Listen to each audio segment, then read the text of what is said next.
I wish I could go back and just give that younger version of me a hug and be like, it's okay to be stupid. It's okay to not know anything. It's okay to say, I don't know, but I'll find out the answer. You did it, congratulations. You walked across the stage, you moved the tassel, you threw the hat, everybody congratulated you. Woo! Now what? I bet you're terrified. Even if you have a job lined up, you're probably like, is that the job I want? Is that career I want? Is that the person I want to be when I grow up? But most likely, you probably don't have the job of your dreams already lined up. So what do you do? I'm here to tell you, it's okay. I thought I knew exactly what I wanted to do. I was pre-law, I graduated early, I went to law school, it was awesome. And on the first day I was like, I've made a huge mistake.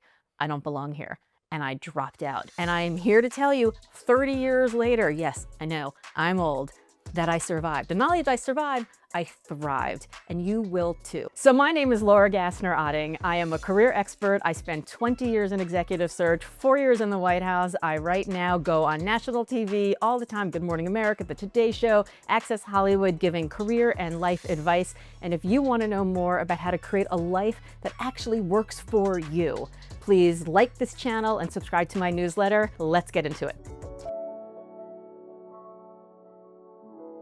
So I'm 18 years old, I'm trying to figure out who I am, what I'm gonna be, and I'm like, I'm gonna be a lawyer. Yeah, lady lawyer, that's what I'm gonna do. I was in a rush. I went to college at 17 years old, and I graduated from college just before I turned 21. I had spent the previous 10 years saying to myself, I'm gonna be a lawyer. I'm gonna put all the bad guys away, and then I'm gonna get recruited to run for office, and of course I'm gonna win, and then eventually I'm gonna become a senator, and I'm gonna solve all the problems. And then I got to law school on the first day and I was like, what am I doing here? I never stopped to actually ask, do I want to be a lawyer? And why do I want to be a lawyer? And so many of us are sitting at graduation with our caps on our heads and the expectations of others on our shoulders. And we never stop to ask, is that the life that I want? What would make me happy? What would make me joyful? What would make me feel complete? So if you're at graduation and you're not so sure, I want to tell you that it's okay not to know. And I want to tell you that it's okay to change paths. And I want to tell you that if you call your parents from an undisclosed location from a payphone so that they can't find you and kill you and drop out of law school, they will still love you. I am living proof of that.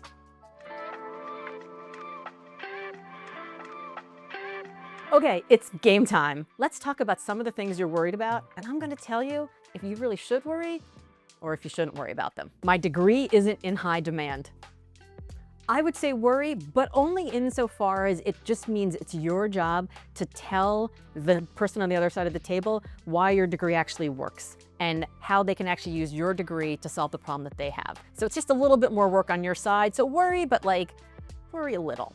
I'm living at home again. Don't worry. This mom's here to tell you, I'm really excited to have a couple extra hugs. It's okay, but don't get lazy either. So just treat it like a job. You've been in school, you've had time in classes, make a schedule for yourself. And in that schedule, actually spend active time every day looking for jobs, building your network, joining associations, volunteering because you're not paying rent. Don't worry, but don't get lazy. I've applied for 30 jobs and I haven't heard back. I would only say worry because what are you waiting for? It's not your job to sit and wait to hear back. You got to go out there and get more active. Don't say I've applied to 30 jobs. Tell me I've made 30 phone calls. I sent 30 emails. I've reached out to 30 individuals. If you're just applying for jobs and waiting, big worry. But if you're actually being active, don't worry so much. Everyone on LinkedIn seems more successful than me. Everyone on LinkedIn is lying. Don't worry. What you see on social media looks way more fancy than in real life. You are judging your bloopers by everybody's highlight reel. Don't worry about what LinkedIn says, but good for you for being active on LinkedIn and building those networks. I don't know what I want to do. Don't worry. Nobody knows what they want to do. It's okay. Most of you probably had a lot of colleagues in college that were pre-law, pre-med, pre-business, I know what I want to do, and maybe you weren't. So you're thinking, I don't know what I want to do. Everyone else seems so focused, but the truth is most of them are probably wrong. The majority of people who graduate from law school don't actually practice law. Why? Because they didn't actually want to be lawyers. So it's okay if you don't know what you want to do. In fact, it's a gift because it means that you have an opportunity to actually figure out who you are now and who you want to be when you grow up. People won't like me if I take a job just for the money. Ew. Don't worry. People don't care. Everybody is so busy worrying about themselves, they're actually not worried about you. So don't worry. That's first. The second is you got to pay your rent. You got to pay your bills. Nobody knows what's in your wallet. It's okay. You can take a job that makes the money that you need. And then lastly, everybody has a different kind of purpose. Some people want to save the whales. Some people want to get out of debt. Some people want to buy a Maserati and a beach house. Cool. That's their purpose. Stop giving votes in your life to people who shouldn't even have voices. If somebody is judging you because you are taking a job just for the money, then they shouldn't be in your life. We have this idea that the only jobs that are jobs of purpose are jobs that are literal nonprofit jobs, where we are giving the shirts off our back to giving it to poor kids in need, or communities that are in need, or whales that are in need, or anybody that's in need. And the truth is that if you are able to make a lot of money, if your highest and best use is that you're actually able to make a lot of money and you donate some of that money to a nonprofit that is saving the whales or the trees or cancer or whatever, then it actually turns out that it might be your highest and best use to take what you can earn and fund more going into that cause you care about than you being one person sitting in that nonprofit doing an okay job, where they could actually hire somebody to do an amazing job because of the funds that you're actually able to bring them. So if your purpose in life is that you want to do good things in the world, but you know that you can actually make a lot of money somewhere else, it's actually okay if you take a job to make a lot of money if there's something that you care about and you're able to fund that this way. They actually called these people nonprofit employees and they called these people philanthropists, but both are doing good work. It's okay that I don't know what I'm doing. I'll just fake it till I make it. Don't fake it till you make it, because if you fake it till you make it, when you make it, you won't actually know what you're doing. You'll be building this house of cards on this false foundation. I did this when I first went to go work in the White House. I had no idea what I was doing, and every single other person seemed like they were completely polished. They were so smart. They were walking in with their Wall Street Journals and their New York Times all dog-eared and highlighted, and I was like, nothing.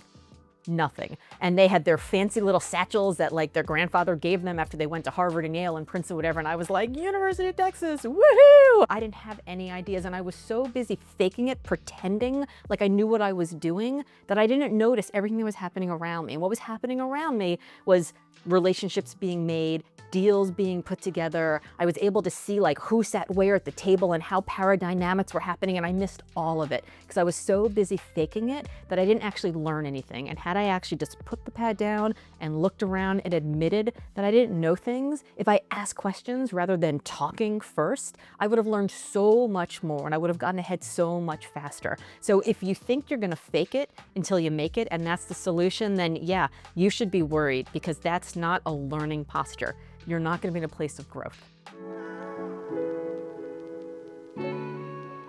So you've done all the right things, you've built your materials, you've reached out to the people, you've had the conversations, and now you're just waiting.